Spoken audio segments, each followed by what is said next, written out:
Ciidamada Ruushka ayaa duqeeyay magaalo u jirta 20 kiiloomitir xuduudda Poland.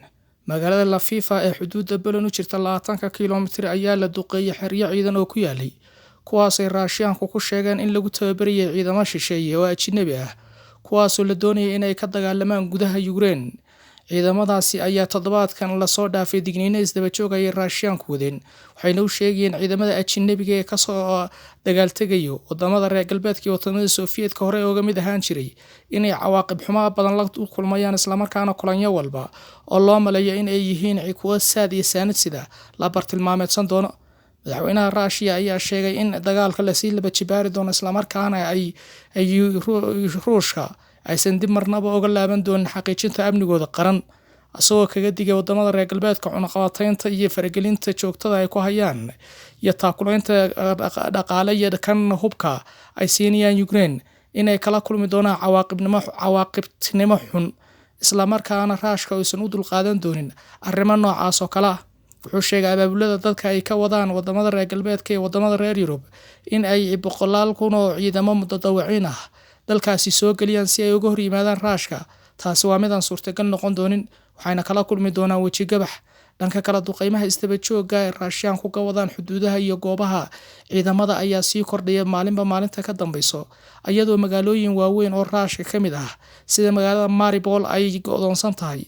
Magaalada Mariupol ayaa ah magaalo istiraatiiji ah, isla markaana ay ku sugan yihiin xoogag wadaniyiin ah, kuwaas oo aan marnaba u ogolaan Ruushyaanku inay gudaha u galaan, halkaasoo ay ka samaysteen hannaan difaac oo isku xiran u suurtagelinayo in ay ka difaacaan dalkaasi. Magaaladan ayaa kal hore waxaa laga kiciyay ciidamada fallaagada gooni-u-goosadka Ruushyaanku ay taageeraan. Ilaa hadda kooxaha wadaniyiinta xagjirka ah ee wadaniyadu ku weyn tahay ayaa ilaa hadda difaacaya waxay kaga jiraan ilaalo. Dhanka kalena, ciidamada Ruushka ayaa waxay bilaabeen duqeymo aad u fara badan ayagoo aan kala sooc lahayn, isla markaana ku burburinayo goobaha saadka iyo saanada, kuwa sahayda, dhinaca kaabayaasha dhaqaalaha, ayagoon marnaba u ogolaanin inay fursad u siiyaan ciidamada Ukraine isdifaac ama hanaansho badan ay yeeshaan. Hase yeeshee, ciidamada Ukraine ayaa waxay bilaabeen hab ka duwan kii hore inay isku difaacaan, ayagoo guuto ciidamadu isugu xidhan yihiin ayay isku difaacayaan. Walow ay jiraan in Ruushyaanku ay duqeeyeen dhammaan kaabayaashii dhaqaalaha, kaabayaashii militariga iyo kuwii aasaasiga civilka, ayaan haddana u suurtagelin inay qabsadaan meelo la taaban karo marka laga reebo magaalooyinka qaarkood.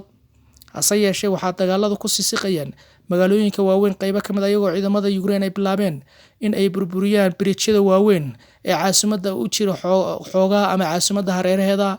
Biriijyadaas ay difaac ka galeen, isla markaana ay ugu talagaleen inaan ciidamada Ruushka aysan ka soo gudbin. Hase yeeshee, magaalada Bunsha oo aan ka fogeyn caasimadda ayaa ciidamada Ruushku waxay ka samaysteen goobo ciidan kaasoo ay kaga duulayaan caasimadda Kiev, ayagoo saad iyo saanad dhaqaale ka helaya dhanka Belarusia.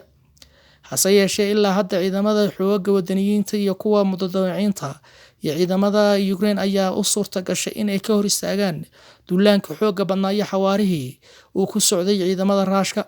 Ciidamada Ruushka oo isku arkeen lamaanloodiyaan ayaa waxay noqdeen siday filayeen si aan ahayn, isla markaana awoodooda ay noqotay mid aan suurtagal u noqon inay si fudud ku qabsadaan magaalooyinka.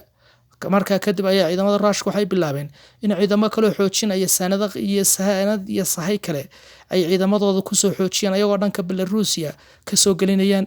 Duqeymaha naxariis darrada ayaa sii kordhaysa. Halkaad naga daawanaysaan waa xogta dunida.